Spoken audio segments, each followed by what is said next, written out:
Tonight's reading comes from the book of Exodus, the 17th chapter. From the wilderness of sin, the whole congregation of the Israelites journeyed by stages, as the Lord commanded. They camped at Rephidim, but there was no water for the people to drink. The people quarreled with Moses and said, "Give us water to drink."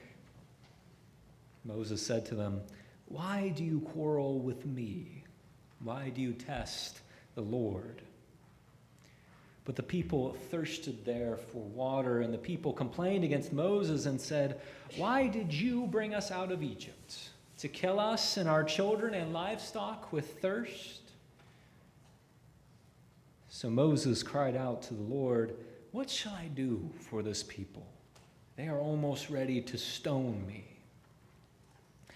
The Lord said to Moses, "Go on ahead of the people and take some of the elders of Israel with you. Take in your hand the staff with which you struck the Nile and go. I will be standing there in front of you on the rock at Horeb. Strike the rock, and water will come out of it, so that the people may drink."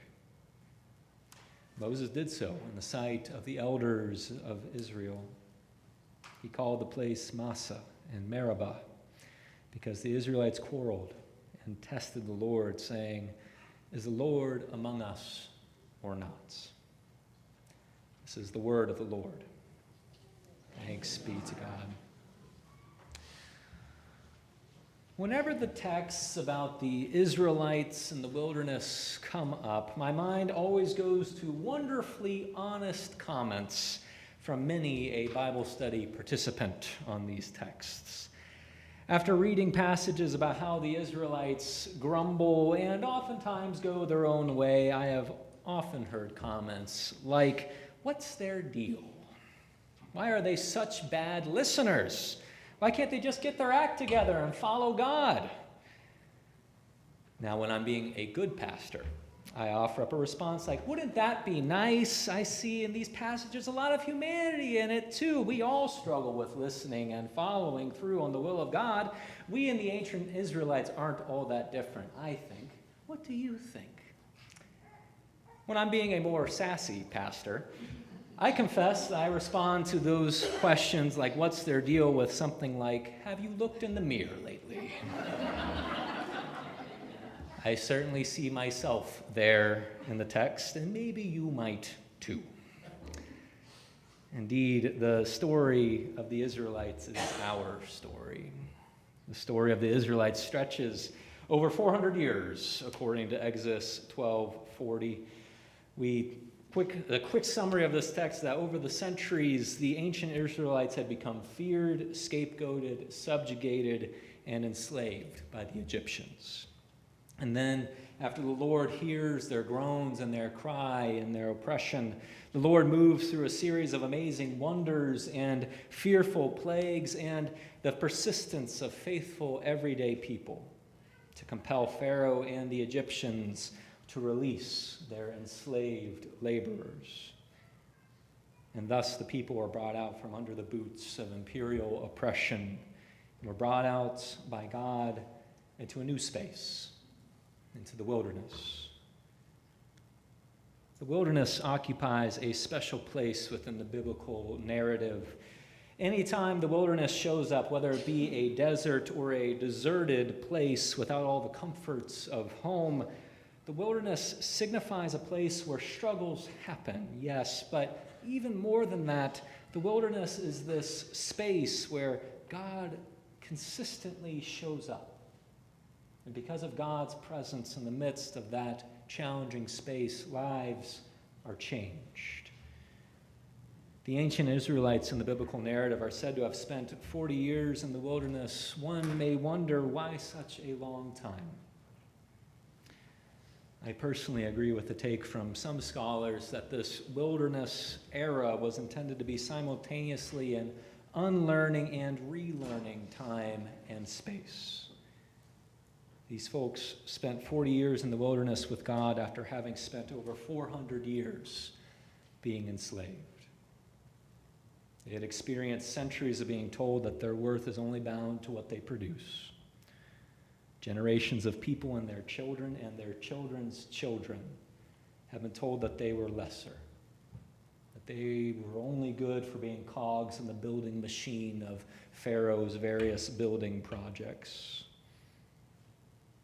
I think we can only begin to imagine the psychological trauma and communal complexes that were active in this group because of such suffering. As I continue to read this text from Exodus chapter 17 in preparation for this homily, I found myself fixated on the second cry from the Israelites. They cry out, "Why did you bring us out of Egypt to kill us and our children and livestock with thirst?" Some read this as an unreasonable complaint, given what has come before in the chapters before it. Even some places in the Bible view this episode with pretty uncharitable lenses. Yet the book of Exodus itself doesn't really have that lens. The text says that they were camped at Rephidim, but there was no water for the people to drink. And the people are concerned about their children, about their livestock. If I was in their shoes, I think I would probably be saying similar things. And then as I continue to sit with this text, a set of words from Jesus from the past 2 Sundays came to mind. In the dead of night, Jesus tells the Pharisee Nicodemus, "Very truly I tell you, we speak of what we know and testify to what we have seen." In the bright noonday sun, just 1 chapter later, Jesus tells the unnamed Samaritan woman, "We worship what we know." While these phrases from Jesus in the Gospel of John are meant to invite people to lean in closer, to want to hear about this wisdom of Jesus Christ, they also tell us a truth about us humans. Indeed, so much of what we expect from those in positions of authority or power is cultivated over years of experiences and teachings. Perhaps we had a complicated relationship with a parent who did not treat us with love and compassion, but instead offered abuse. Perhaps we had high hopes for a politician or a spiritual leader, only to see them fall from the pedestal because they misused their power, and countless others are hurt and scarred in the aftermath. Perhaps we had a boss who only kept us around because we were good to beef up their bottom line and kept asking for more and more and more and more from us. There was never enough. As one Old Testament scholar would put it, once you've met one Pharaoh, you've met them all. We all have had a Pharaoh leave a mark on us, trying to bend us to their definition of power and to teach us to then accept it as gospel. In the process, we may even begin to wonder if everyone else uses power this way when they have it, is that how the God of the universe uses all that power? The concern or grumbling or quarreling of the ancient Israelites in chapter 17 is actually the 4th time that this has happened. When the Egyptian army is chasing after the Israelites, right after they had just been told that they're free to go, when they had set out from the Red Sea for 3 days and had no water, and when they were hungry in the wilderness, and in this moment where they didn't have water at Rephidim. In each of these instances of panicking, of thinking that they had fallen for yet another Pharaoh type who did not really care for them and would not keep their promises and would leave them to rot when the going gets tough, because that's what Pharaohs always do, God's actions and words repeatedly tell a different story. God shepherds the people through the Red Sea over to the other side. God provides water at Marah and Rephidim. God provides manna for the people for 40 years in the text. Centuries later, God the Father would send his Son to the world to show forth divine love for the whole world. And even when we kill him for that exact purpose and mission, God raises him up again. Because God says that my mission, my love for you is so much more important to me than anything you can do to me. God declares then and now through word and deed, God says, I will not be who your experiences of violence and oppression try to tell you that I am. God says, I will not use my power for selfish gain. I am not Pharaoh. I am not Caesar. I am not a self-interested dictator. I am not an abusive parent or a manipulative boss.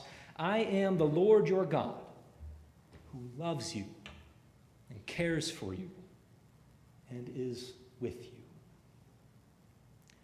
I, the Lord, have embraced you and called you a part of my family. I cause water to flow in the desert and manna to rain down from heaven. I give of my very divine self time and time again, knowing my love may not be well received by you, but always, always in the hope that that love would touch our hearts, that that love would come and make a home in us, so that we may know deep in our bones of God's love for you and for every single creature under heaven. God hopes that this love freely given would overflow through us for the sake of this hurting world. The scriptural narrative tells us time and time again that God is constantly with us and inviting us to see again that God is one we can trust, even when the rest of the world and all the people who use the power so often fall short. In these times of chaos, uncertainty, death, and suffering caused by misuses and abuses of power, our hearts yearn for the God who meets the thirsty at Rephidim and accompanies them to renewal. This is the very same God of love and presence who meets us in the word proclaimed, in the word made flesh, in the bread, in the fruit of the vine, in the baptismal waters, in the words of comfort, forgiveness, and mercy shared with one another in spaces like these and beyond.